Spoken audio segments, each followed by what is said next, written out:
I pledge allegiance to the flag of the United States of America and to the republic for which it stands, one nation, under God, indivisible, with liberty and justice for all. A bit of sad news for everybody. I just want to recognize two pillars of our community who have passed away in the last couple of days. One individual, Jason Lieberman, was with the Patterson Library since 2004. He was very active in the community and came to many of our meetings, was well liked by everybody. The other individual is John Boder. John Boder spent 47 years in the Patterson Fire Department serving this community. He was at almost every event. Anytime you drove down the road, you could, when there was an emergency, there would be John Boder. And both individuals will be sorely missed by our community. And I'd like to ask everybody to, say a prayer for the family and for the individuals and have a moment of silence. Thank you.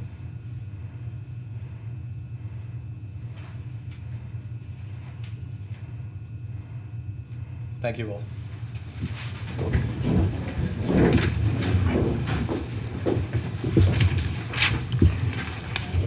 Antoinette, could we do a roll call? I will. Mr. Cook? Here. Mr. Rogan? Here. Mr. Williams? Here. We're somewhat short tonight, so please bear with us. We might want to offer if anybody wants to sit up front. We have a couple extra chairs. Bruce? No takers. Jimmy? You want to come up? Sit up? We got extra chairs. We were saying if anybody wants to get a front row seat. Don, would you like to read the public hearing notice? Yes. As soon as I find it.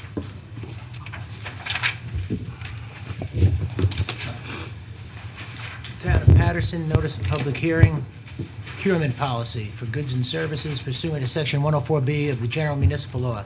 Public notice is hereby given that there has been introduced before the Town Board of the Town of Patterson, New York, on January 27, 2016, an amendment to the Town of Patterson procurement policy, which amendment will revise the requirements for purchases of commodities and services by the Town of Patterson.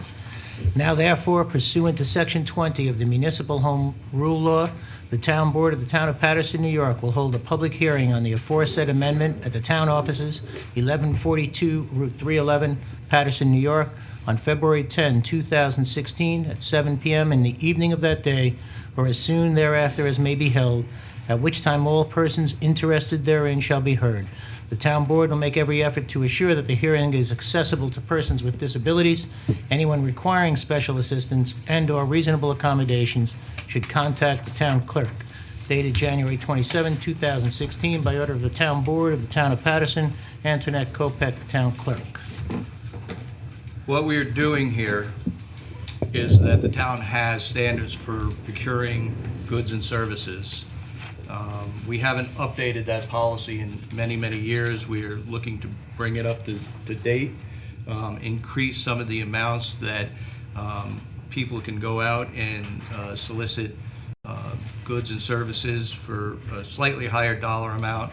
And we are also incorporating into our procurement policy the ability to go out for bid for items not just on lowest price, but also on best value. And the two are not always the same thing. Sometimes it's in the town's interest to look at best value as opposed to just the lowest price and obtain commodities and/or services that will serve our community better. With that, I'll open it to the public hearing. Does anybody have any comments on the procurement policy? Going once. Make one comment? Sure, absolutely. Just picking up on what you said a few moments ago, this allows department heads to purchase with these revised dollar amounts more on their own, if you will, if they're a lower cost items, right? So they don't need to get all of the quotes or written quotes anyhow, depending on what they're going for. Yes. And I think the revisions are appropriate, given that the dollar amounts, they're kind of outdated. That was 10, 15 years ago, and we see people, recreation department is a great example, buying things like t-shirts that are low dollar amount and going and getting all these bids. And I think once we establish that we have a vendor that you're comfortable with, that provides a good service, these dollar amounts will now help to be able to just go and deal with that. And you've got some great local vendors that you've worked with, so I think this is just, as you said, cleaning up some of the language and bringing and revising the dollar amounts to be more appropriate to 2016. Right, speeds it up for Exactly. any department head in certain cases, so Yeah. it's good. Motion to close public hearing. Do I have a second? Second? All in favor? Aye. And motion to approve the resolution as though it were read. Well, that's later on the agenda. Let's get to the reports first. Okay, you didn't want to just take care of it while we were here? No. All right. Maybe I won't make a motion later then. Let's give Eileen a little bit of a break and try to stay as much as we can with the agenda, though it's going to be Fair very enough. difficult. We'll do our best. All right, so can I get a motion on the reports? Motion to accept all the reports on the agenda, so moved. I will second. We're going to make a note, though, that recreation is Comes not, off. the report has not been filed yet, correct? Correct. Okay. As listed on the agenda. Right. All in favor? Aye. Opposed? I will make a motion that the town board approve the supervisors' reports for November and December 2015, so moved. Can I get a second? I will second. All in favor? Aye. Aye. Opposed? And I will make a motion that the town board approve the following minutes on the bid opening for recycling transfer station on January 25th, 2016. Town board minutes January 13th and January 27th, 2016. Okay. Second. All in favor? Aye. Any opposed? Who has the audit for the bills? Me. I will make a motion that the town board approve abstract number 2 dated January 28th, 2016 in the amount of $277,361.25. So moved. Second. All in favor? Aye. Aye. Opposed? Unfortunately, Mr. Burns is not here tonight. He had an unexpected emergency down at work which he had to address. So what I'm going to ask is that I will take items A and B down on my agenda because I have the resolutions here. But as we're going through, if somebody wants to take items, well, actually, we cannot do item C tonight Why not? because I am abstaining on it. Ah. So let's table item C. So we will table item C. I'll move to table. Okay. Mr. Cook? Wait a minute, are you, He's going to move those under his agenda. Yeah, I'm just going to take them down when I get down on. okay, we're tabling C. Yes.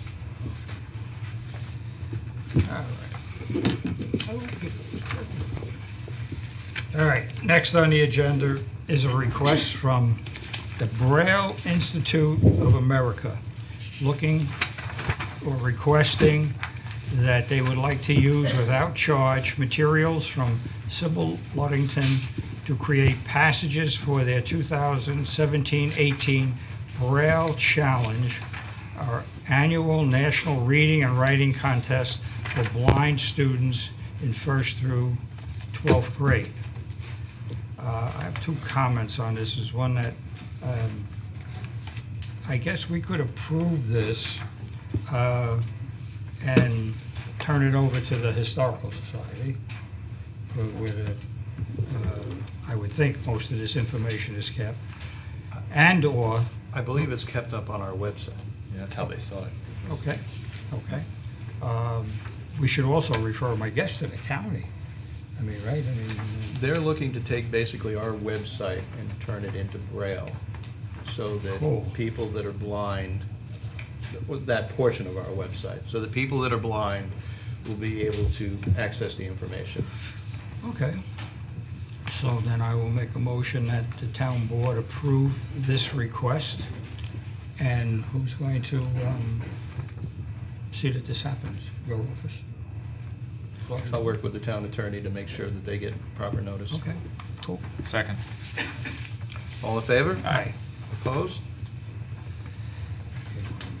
Letter of resignation. We have been advised by Carrie Weisenecker that she is resigning from the Patterson Advisory Board of Veterans Memorial Park, both the seat and the chair. I am resigning purely on the fact that there are many family obligations pulling me and something needs to give. I think we will accept this letter of resignation. We wish Carrie and her family all good things as they're going through whatever family obligations are on the table for them. And I'd like to thank Carrie for all she has done, both as a member and as a chair on the advisory board of the Veterans Memorial Park Committee. She's been a great asset. She's worked with the board, different members of the board over the years, different members of the advisory board. She's just really put a lot of time and effort into it. And to quote her right here, I cannot tell you how much I love this park. So it's she's a good person, and so I'll make a motion that the town board accepts her resignation and wishes her and her family well. So moved. Well, second. So let's discuss this.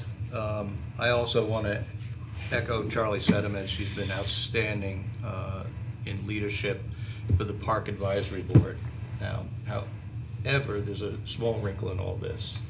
And Sue, jump in if you'd like. Yesterday when I was out of the office, apparently Carrie was in, and she indicated that she really didn't want to resign till after the March meeting. Even though she didn't say anything. She was requested to submit something at least by email letting us know that that was indeed the case. And the reason she wanted to stay on was because she wanted to work with any incoming chairman that we might appoint to get them up to speed first. She can do that regardless. And I feel the same way. Question, I have another question though, because I know we have a letter of interest. My comment was going to be to hold off on appointing any chair because we only have one letter of interest, and all due respect, it's a very new member to the board, and we don't really know. There's some great people on that board. In fact, I think every one of the people that serve on that board is fantastic. But I think we should find out if there are other people that are interested from the board. I did talk to two of the other board members that I thought might be very qualified to assume the chair. Neither were interested. Okay, but I did not talk to everybody. okay.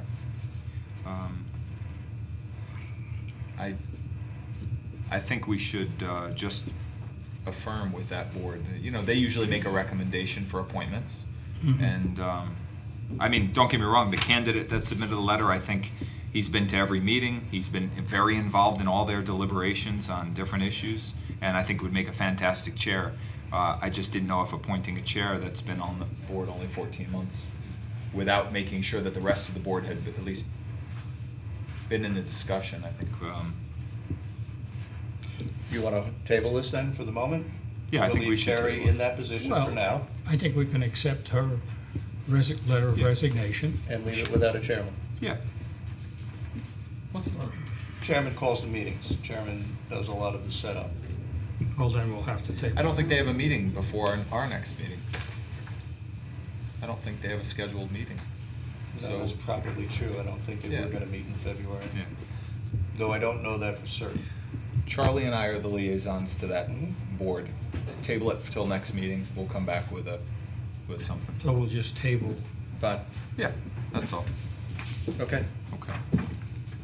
And that's no reflection on the person who submitted the letter of interest. I don't want that to be misconstrued. Not at all. Okay. That's fine.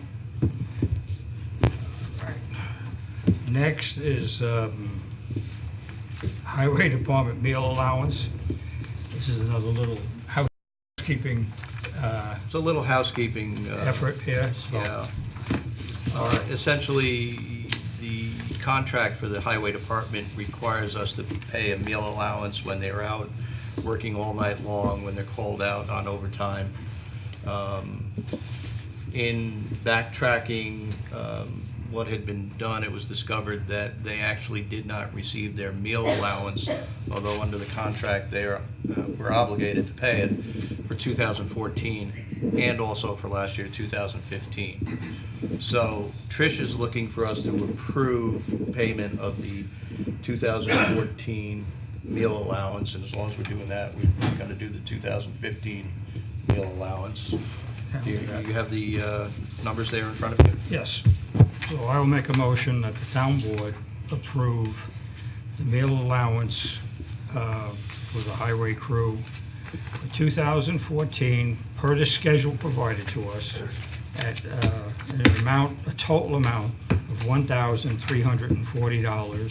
So moved. Second. All in favor? Aye. Aye. Opposed? And I'll make the same motion for 2015 in the amount of $905. So moved. Second. All in favor? Aye. Aye. Opposed? Motion carries. Okay. Anything Mr. else, Rogan? Charles? You all set, Charles? I'm good. Okay.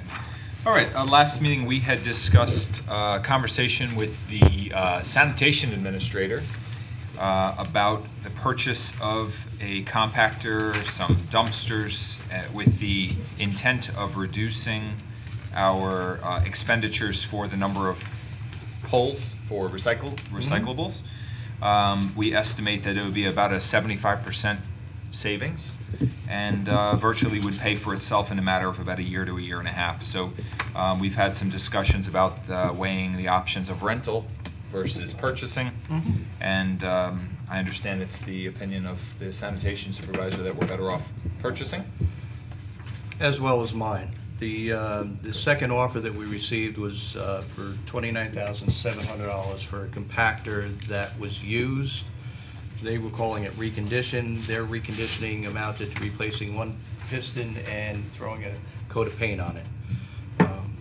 So for, that savings, I agree. Yeah. The compactor we're talking about is in a competitive bidding process through a cooperative that we're a member of. So it went through the competitive bidding process. Okay. And the money, like I asked last time, is going to come from The sanitation budget from the equipment line. but this is going to provide for the whole town, right? I mean, people from all over town can come and use Yes. the recycling center and the compactor. Yes, So there it is really a- should come out of some town budget. Most of the recycling that goes into the dumpsters out there are being picked up on this side of town. There are some people in Putnam Lake who do get the permit, who do prefer to come over and dump in our dumpsters, but it's not a very high number. So Trish, working with our past administrators, come up with a number where she allocates to the recycling center, to this operation, a small portion, which is a townwide charge. So there is a small portion that will be part of a townwide charge, which again is budgeted for on an equipment line. But most of this will be coming out of the sanitation equipment line. Okay.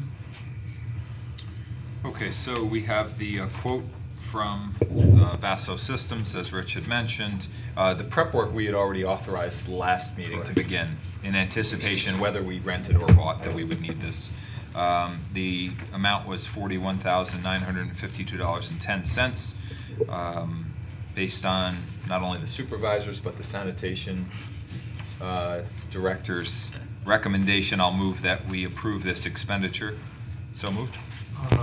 We'll also have to add in the $10,000 for site work. We already approved it. already did that. We did it last Did we meeting. last week? We Okay. did. Second.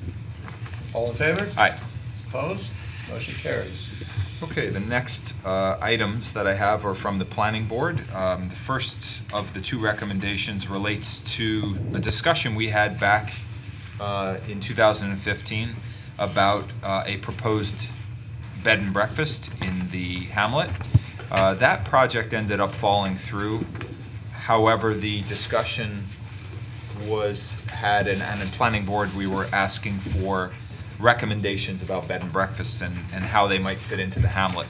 And they have gone back and slightly modified some of the proposed zoning changes from back in the fall, and I would like to open this up for discussion with the town board. I mean, I imagine we would want to set a public hearing on this information. We would have to do a local law amend our zoning to do this. I will tell you, I was at the work session, planning board work session, when this was initially discussed. They were looking at modifying the town code to allow bed and breakfast within the hamlet area, but also create bed and breakfast as a floating zone. That's not something that most people are familiar with. We certainly don't have a floating zone in the town of Patterson right now, so that would be breaking new ground for us. That didn't come through in their recommendation. I haven't had a chance to talk to Tommy McNulty, who chairs the planning board, about, you know, whether they are not now proceeding forward with that, or they just, you know, forgot to include it. But that's something else that may be coming down the road. Okay. Yes, if the board's amenable, we can, I'll work with the town attorney to prepare a local law, and we'll move this forward. Well, I think when we discussed it in the fall, there were a lot of benefits that we saw in the particular project that was being proposed. Right. I think that some of the ideas that they've put into the zoning, taking into account traffic impacts and things like the historical nature of the site that it might be located on, being not a brand new home, but one that's presumably built after the 19, or about 100 years old is what it seems to indicate. But there's a lot of good information in here, and I know that the planning board put a lot of effort into consideration and how this would impact and benefit the town. So I'm certainly in favor of considering and moving forward with it. I am also. I think, but if they come back with this floating zone, which I'm not sure I understand.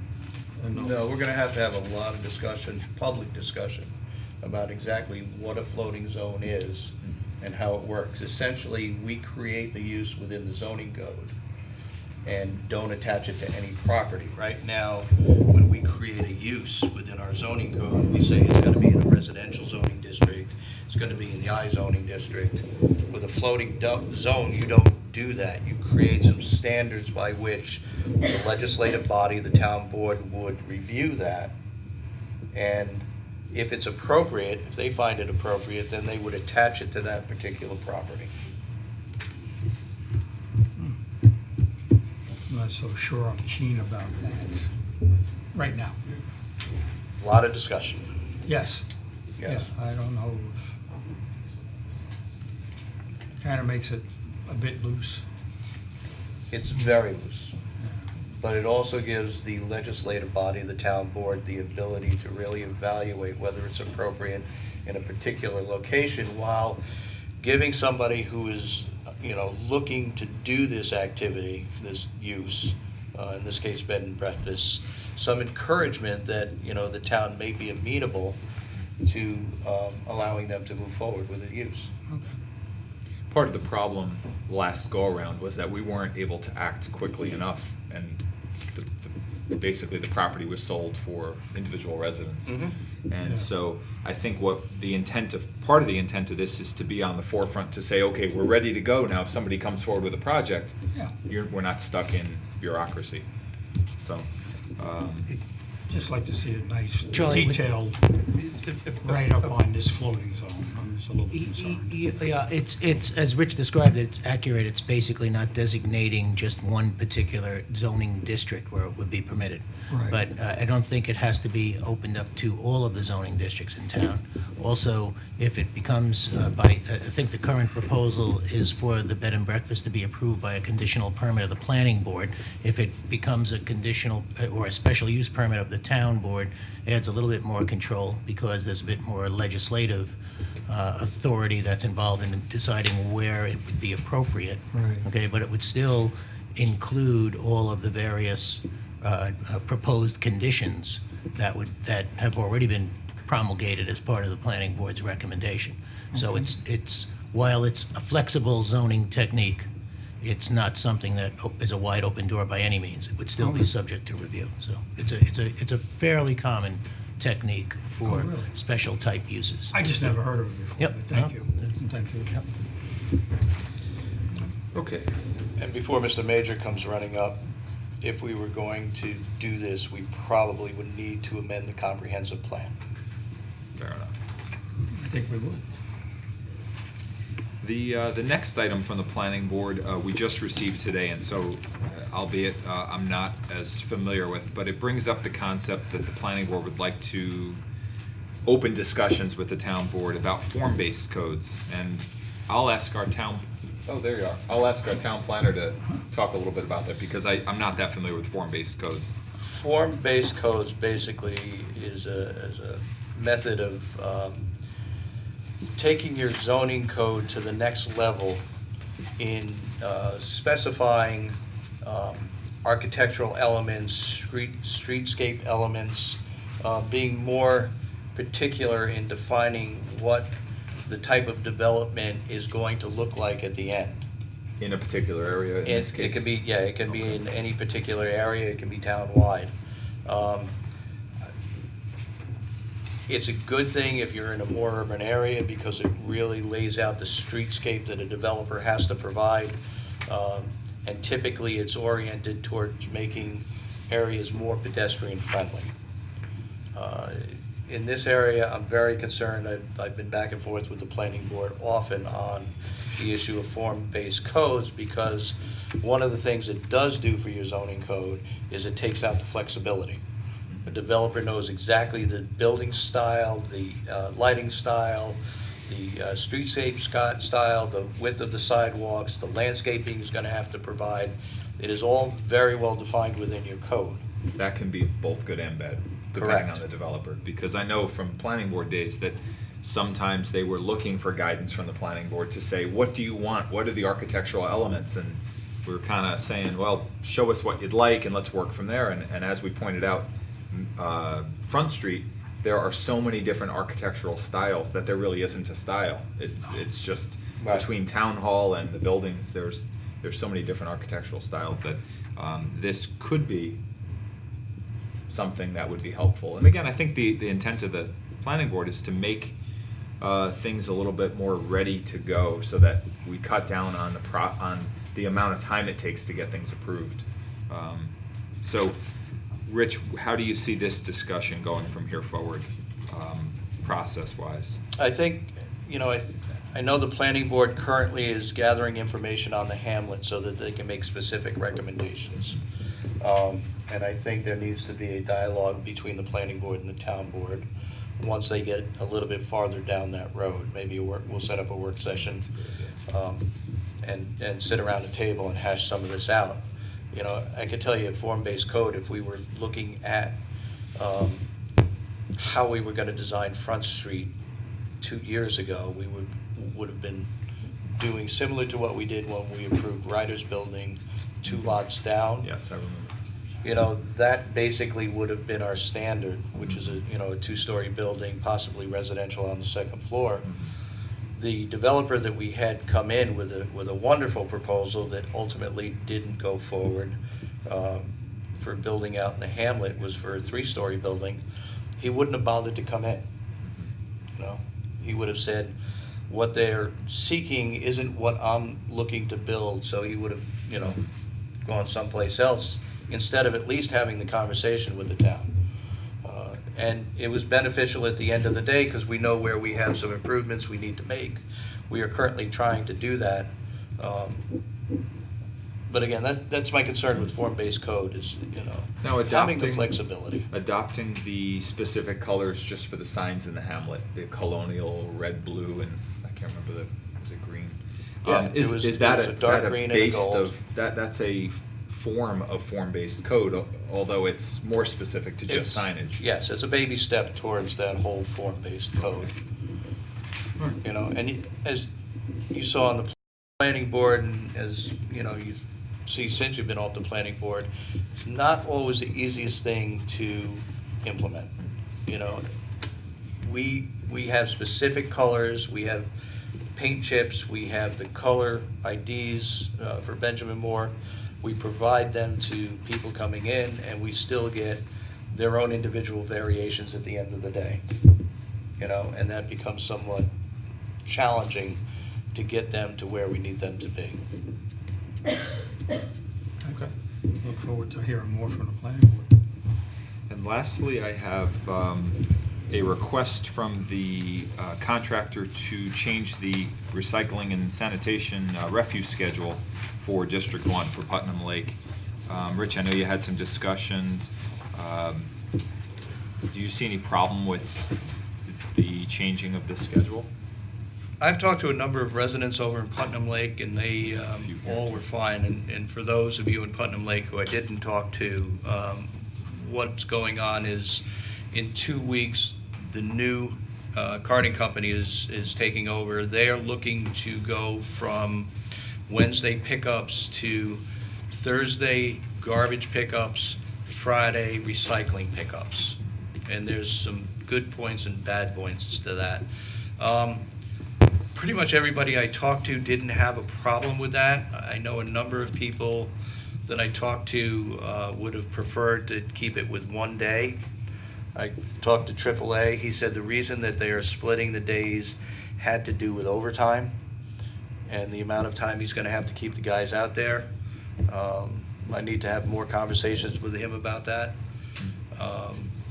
But at the same time, and again, Russ and I both heard today from another resident, and I've heard this a number of times since I've been in office, that the current company that's picking up, it appears that they are not separating the recycling and the garbage.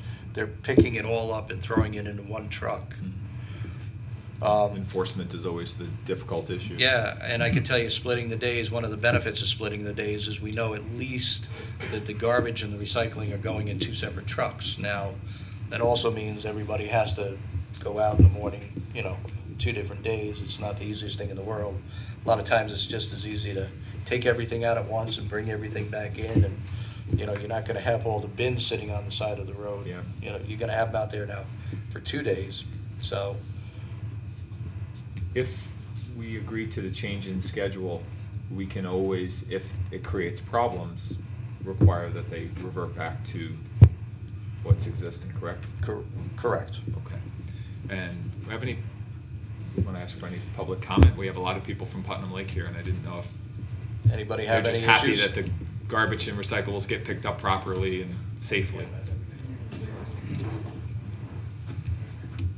Okay.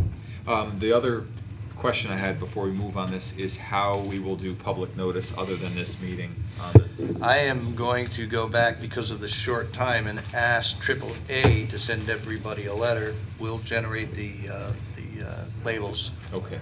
Could we also? Right? We're going to put it up on the website. Okay. I was thinking the Putnam Lake the Park sign? District. No, the Putnam Lake Park District website. They also have a great website. Yep, we and that can might be a ask them great to put it up, and they also have a Facebook page. Okay. I think you're right. I think a notice has to go into each homeowner. Each Absolutely. Yep. And that's the vendor's responsibility to send that and confirm that. Okay. Okay. Then I will move to approve the request to change the recycling and sanitation days as requested. So to, I wrote it down now. It was, Thursday garbage, Friday recycling. thank you. Thursday garbage and Friday recycling. Thank you, Don. So moved. Second. Somebody's paying attention. All in favor? Aye. Opposed? I wrote it down. I just had it too many pieces of paper in front of me. Okay. I believe that's it. Okay, do you have Thank you. anything else? That I can think of. All Thank right, you. moving right along. First on my agenda is the Putnam Lake Fire Department. I just want to recognize the Putnam Lake Fire Department and say thank you very much. Last Wednesday, we were invited over. I was over there with Sean and Councilman D'Andriano over there as a private citizen. We got a tour of the facility. We got to see a drill, which was very enlightening. We got to see all the particulars of their operation, and they did a great job explaining their whole operation, how they work, kind of educating the uninformed. So we really do appreciate your opening your doors to us, and the transparency that you have. And I just want to say we're very fortunate to have Putnam Lake over there in the community watching out for us. So thank you. I just would like to say I was equally impressed by watching the trainings with the young, do you call them cadets, or I'm not sure the proper terminology. Probationary members. You probably call them all sorts of things, but we don't want to say that. But the probies. But they were very focused on the training, and I don't think it was because we were there. They were really interested and involved in what they were being taught, and it was just great to see that next generation. You probably lose a few of them to college and to other great things, but hopefully they'll come back home and be continuing members. But thank you for being such great hosts, and I plan on trying to get over there fairly often, because it was really just good to see the whole operation. And as someone who's not a volunteer fireman, seeing the apparatus and having some explanation was really worthwhile. So thank you. So, I have a resolution for local law introductory, local law number 1 is what we're doing.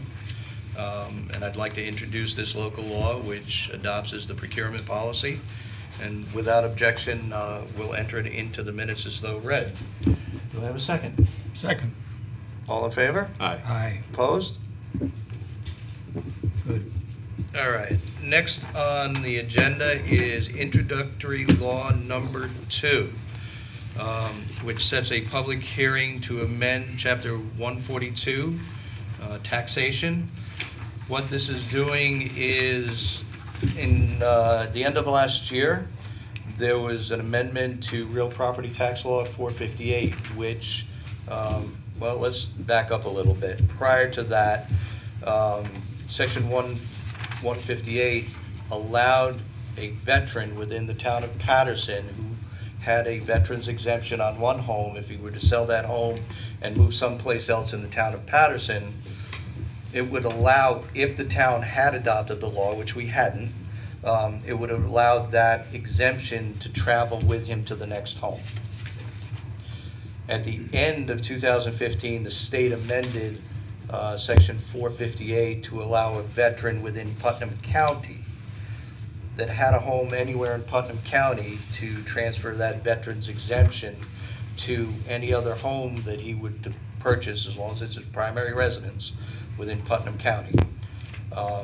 In order for us to make that transfer of veterans exemption available, we need to adopt a local law. And that's what this introductory local law number 2 does for the town of Patterson, and sets the public hearing. Any questions? No, just a comment. Anything you can do Mr. to help Murphy? the veterans, we should do it.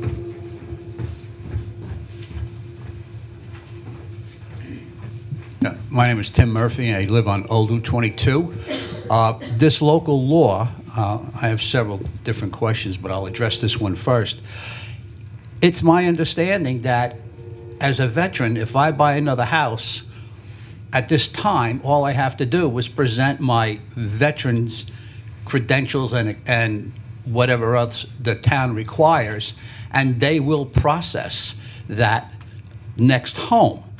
So is this bill only going to make it much easier? In other words, I sell my home tomorrow, I buy another home on Wednesday, my veteran's exemption comes in on Wednesday, or do I have to go before the assessor's office and show him my credentials and then still get my veteran's exemption fairly quickly? This makes it easier. This is transferring your veteran's exemption as opposed to having to file for a whole new exemption.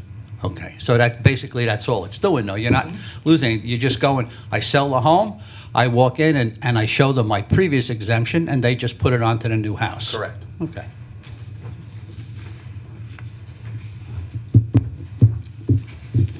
Any other questions? Well, I'd like to introduce local law local introductory law number 2, providing for a public hearing, and notice on the veterans exemption, the amendments to Chapter 142. And without objection, we'll enter this into the minutes as though read. Do I have a second? Second. All in favor? Aye. Opposed? Moving right along. Back up to Kevin's agenda, am I not? You are. Yes, and sorry for the confusion. One of the areas that the town needs to update is appearance tickets. Currently, we have a section of code, Chapter 4, that basically says town officials can issue appearance tickets when so authorized by resolution by the town board, and it really doesn't go into any specifics, and it's very, very outdated. I'm not sure when it was put on the books. It's listed on the agenda as introductory law number 2. Unfortunately, as we're working through all this, we need to get the veterans exemption out first because it needs to be done by March 1st. So I flipped the numbers because we can wait a little bit on the amendments to Chapter 4. So that's why it's listed as number 2 on the agenda. So essentially what this local law is doing is it is sending out a framework for town officials that are so authorized by this local law to issue appearance tickets. And it lists, for example, the code compliance officer can issue appearance tickets for Chapter 45, 61, Chapter 72, and the like. And really all it's doing is updating our code to bring it more in line with where we should be. Anybody have any questions? I think you summarized it well. It just codifies who has the ability to write appearance tickets for their section of jurisdiction and authority. Yes, So it the does. environmental conservation inspector is not writing building code violations, he's Correct. writing environmental. Right. No, I think it's great. It just codifies and cleans up the language, so in favor of Okay. moving this Um, to a public hearing.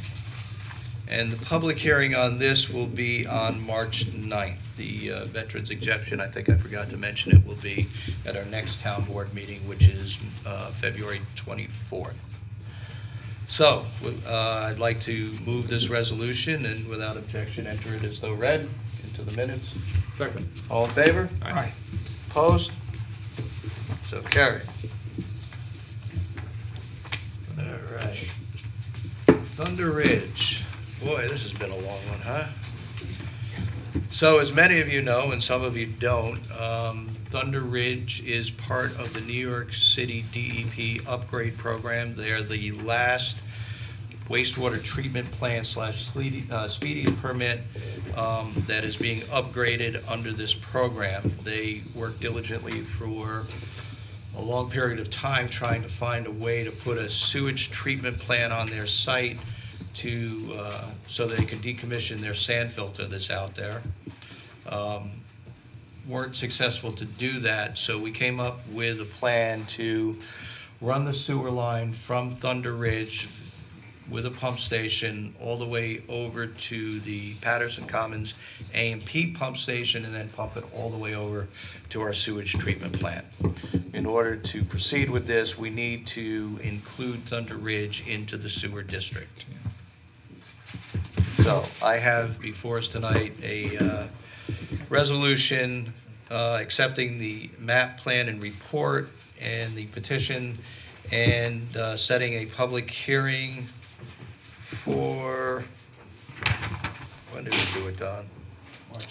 March 9th. March 9th, yeah. So, any discussion? Just a question, how are they coming in? As out of? No, they are not coming in as an out-of-district user as we brought Jerry Cartwright and the library in. They're going to be in the district. Their charges will be part of their tax bill. Good. And it's worth noting that obviously they're paying for all the costs for hookup, the pump station and. They're paying full freight for the construction. That's The town is not picking up anything, nor any of the district residents. Plus they'll pay their fair share, Ron, of whatever the ongoing Sure. courses. I was thinking the initial discussions in this, you were the lead on the planning board on this one, and that's got to be several years ago when Yeah. the planning board deliberated over the upgrades that they were Mhm. proposing for quite a long time. So this is nice to see this finally coming to some resolution. Absolutely. Yeah. And All right. between what was being, just for Sean's, because he had to step out, and I was chairing the meeting, Mhm. but what was being requested compared to this, night and day, and this is much better for the town, not only for For the Thunder Ridge, but environment for as the well. town, Yeah. so. Ask me in a couple of years when we're actually operating it. I know you're gonna get it up in operation this year, no problem. So, there being no further discussion, I'd like to introduce the order and resolution adopting the map plan and report and setting the public hearing for the extension of the Patterson Hamlet sanitary sewer district to include the Thunder Ridge parcel. Second. Second. Going to be a fun night of public hearings. Well, there's only, actually, no, there's 3 that night, I think. There's 3 that night. All right, and we'll enter this resolution into the minutes as so read. All in favor? Aye. Opposed? Mr. O'Connor, you wish to contribute? I just wish to check. I've been waiting a long time to do this. Did I ever bring attention to you when you were out here and I was up there? Absolutely. That's right, I did, I forgot, never mind. Does any other town board member have any other business? No, sir. Any member of the public have anything they wish to bring up?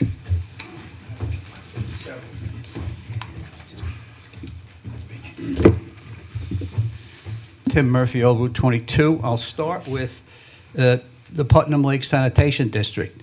If you find that you have to go back to the old pickup schedule, is that going to increase their fee because of the new Carter? You're paying him $1, he's picking up 2 days. Now you're telling him he's got to pick up on 1 day only. That's not going to increase the fee? No. Okay, that's out. Okay. Second thing I'd like to bring up is that last time I spoke at this public meeting, I asked why we were voting on a 215 fire district contract in 216. And I said, why wasn't there a meeting held for it? And I got what I perceived when I went home and thought it over was a very short answer. In other words, we just didn't have a meeting. Is there some type of penalty that the town board incurs if they don't meet, certain regulations? I mean, I'm voting, or you're voting, in January and February of 16 for a 15 contract. My money is already gone to that fire department. The 15 and the 16 money I paid in January is already gone. You could vote no, the money's gone.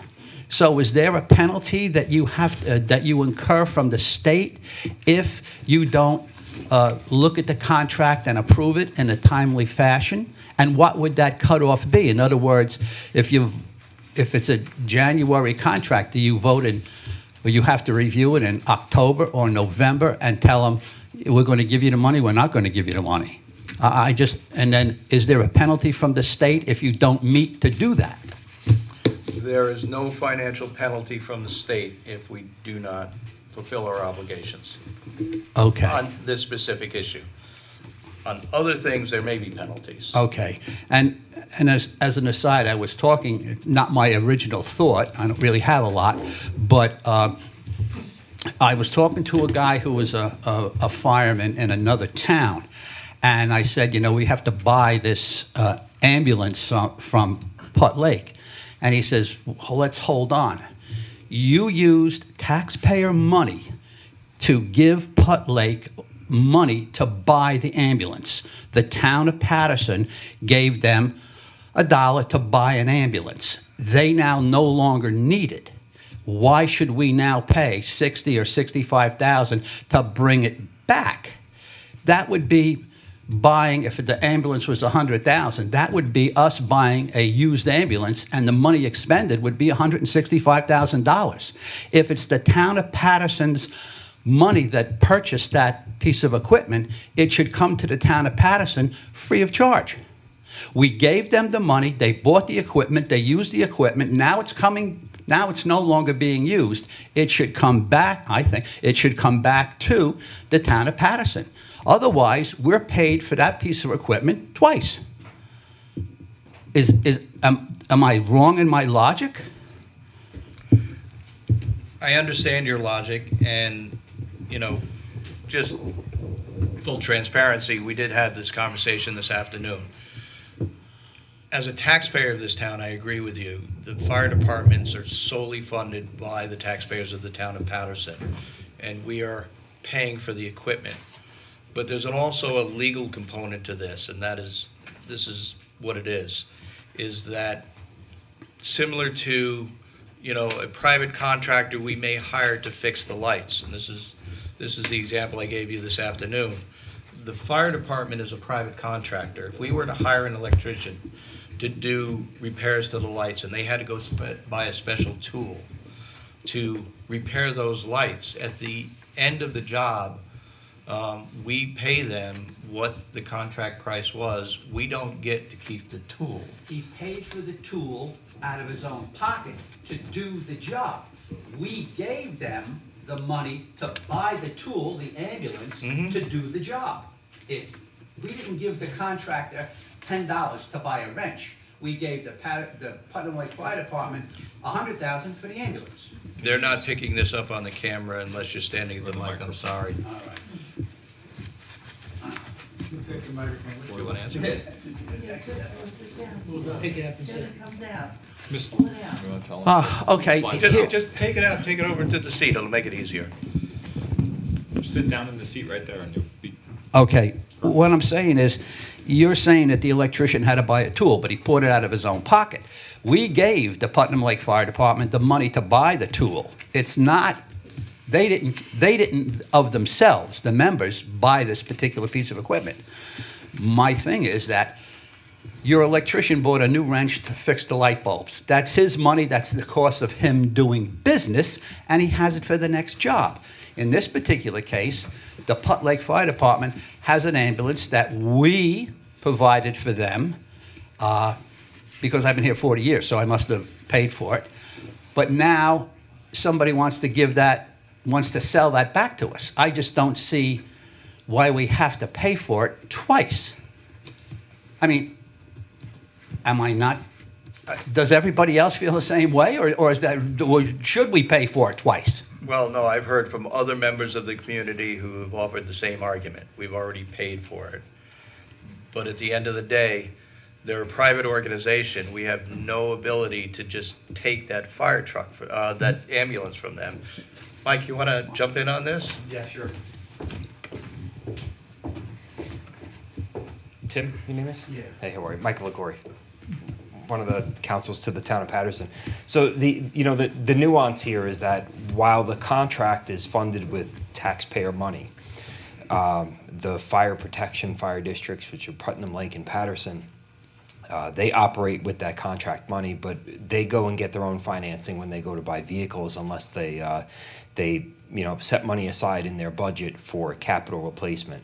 It's very often that they will go to a lender, borrow money, buy the equipment, have it in-house, and use it as part of the contract. So Putnam Lake could, and very appropriately, would have the authority to go sell that ambulance to anybody. Where did the original money come from? It comes from the contract between the fire department and the town. And the town provided the money.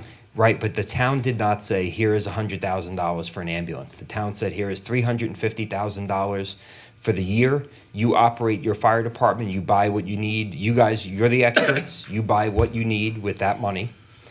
Whether it's Scott packs or bunker gear or a ladder truck or whatever it is, that's what keeps the lights on, what keeps the the fuel in the vehicles. So yes, while it is funded from the taxpayer, it is owned in fee title by the fire department. So they own it. They have full right and the ability to do it however they want to dispose of it. They can dispose of it. So what was presented to the town board was, hey, look, before we go sell this thing for $75,000 or $80,000 to a third party, do you want to first crack at it? And while it may seem offensive because it was taxpayer money did fund the contract, that's what the law provides, and that's what the ability that they have by being an independent corporation.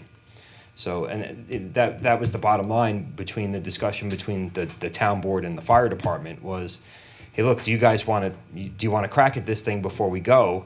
And we're running out of time because we're losing value by age of the equipment, and these things they depreciate, and after a certain amount of time they depreciate quickly. So that was the rationale. I understand completely how you feel. I get it, but it is their right to do that, and it's the right of the town board to buy that ambulance. And I think a better example may be AAA. Okay, we have a contract with AAA to provide garbage service. So if AAA said, hey, look, we've been your garbage man for 10 years, but you guys, you have another district. You want to buy one of our garbage trucks? And we say, yeah, all right, we'll use, we'll spend $200,000. We'll buy one of your trucks and we'll use it for the the district that we don't service. It's identical. It's still taxpayer money that paid them, but it might seem a little less offensive with. They're a private corporation. So is the fire department. But they get their money from us. So does AAA. It's the same thing. They're a private entity. They could go contract somewhere else if they want to. They don't need to contract with the town of Patterson. They could go be Ball Pond's fire department tomorrow if they wanted to. Now, the good news in all this is the money we're going to give them for the ambulance, if we do give them the money for the ambulance, and I think we are, their corporation limits how they can spend that money. So they're going to take that money and they're going to spend it to enhance their ability to service the community for emergencies. So it's going back to the community.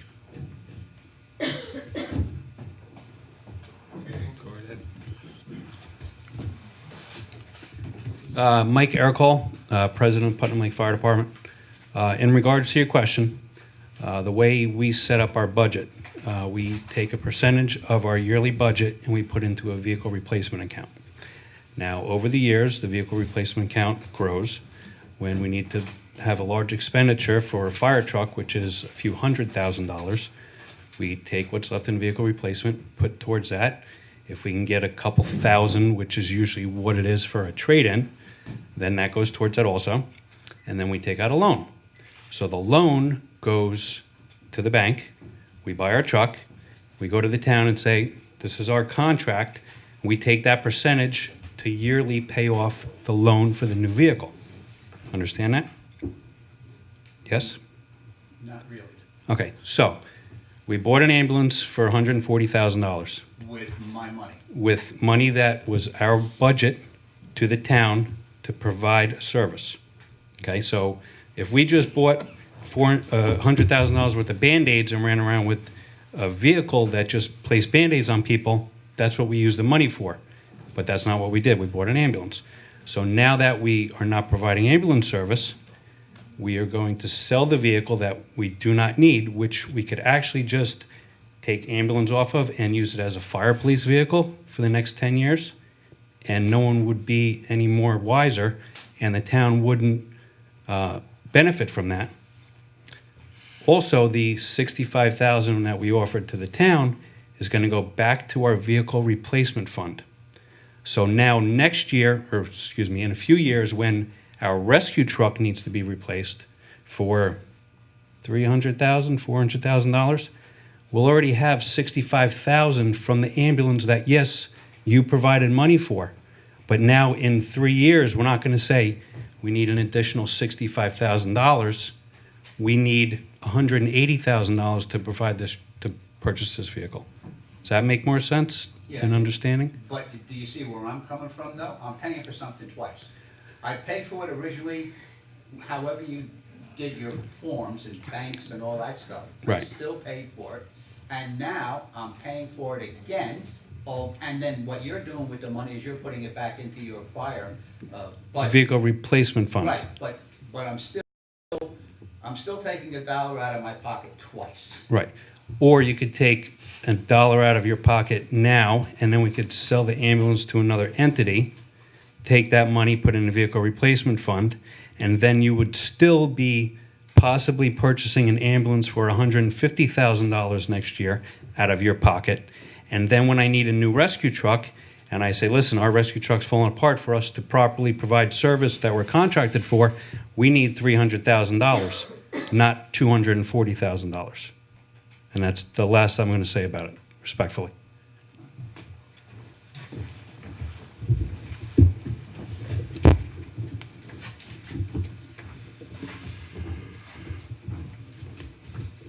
Any other member of the public have anything they wish to bring before the board?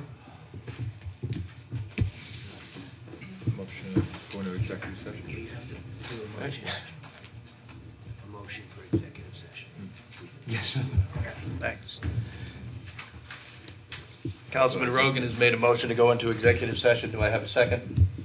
Second. All in favor? Aye. Opposed?